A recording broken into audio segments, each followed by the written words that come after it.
Une transformation nucléaire est une transformation au cours de laquelle il y a modification de la structure du noyau atomique. Certains noyaux sont instables car ils contiennent trop d'énergie. Ils sont dits radioactifs. C'est le cas du noyau représenté qui, pour devenir stable, va se désintégrer en éjectant une particule et ainsi donner naissance à un nouveau noyau.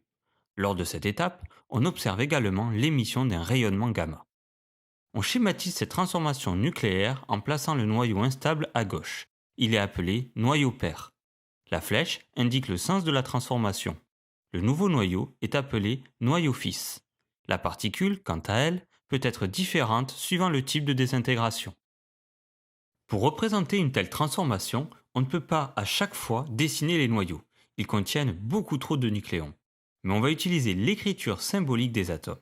Considérons que l'on étudie la radioactivité du radium-226 qui possède 226 nucléons dont 88 protons et qui se désintègre en radon-222 en émettant un noyau d'hélium-4, également appelé particule alpha. On notera que dans l'équation nucléaire, il ne faut pas faire apparaître le rayonnement gamma. C'est ainsi qu'à notre niveau, nous allons noter l'équation de désintégration du radium-226. Il faut savoir que l'équation nucléaire vérifie les lois de conservation de Soddy. Ces lois traduisent la conservation du nombre de masse grand A ainsi que du nombre de charges grand Z au cours de la transformation. Pour la conservation du nombre de masse A, il faut que la somme des nombres de masse soit la même de part et d'autre de la flèche, symbolisant la réaction.